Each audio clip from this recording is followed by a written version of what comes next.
रोपच्या माध्यमातून पोलिसांकडून थांबवण्याचा प्रयत्न या ठिकाणी होतोय। आपण ही मंचरची दृश्य पाहतोय।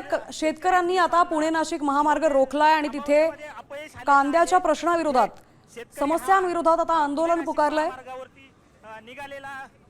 शेतकऱ्यांचं आंदोलन गेल्या आठवड्याभरापासून आपण पाहतोय। कांद्याला योग्य भाव मिळत नाहीये, विक्री होत नाहीये आणि आता पावसाळा तोंडावर प्रयत्न अयशस्वी झालेला आहे।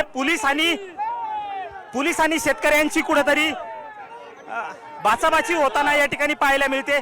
शेतकरी या आंदोलनामध्ये सहभागी होत आहेत। अनेक नागरिकांच्या गाड्याही या ठिकाणी थांबल्याच्या पाहायला मिळत आहेत।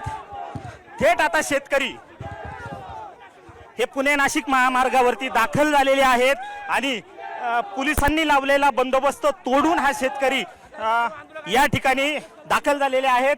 पुणे नाशिक महामार्ग रोखण्यामध्ये शेतकऱ्यांना आता खऱ्या अर्थाने यश आलेलं आहे। राजकीय नेत्यांसोबत आंदोलक शशिकांत शिंदे आपल्या सोबत आहेत, त्यांच्याशी बोलण्याचा प्रयत्न या ठिकाणी करूया।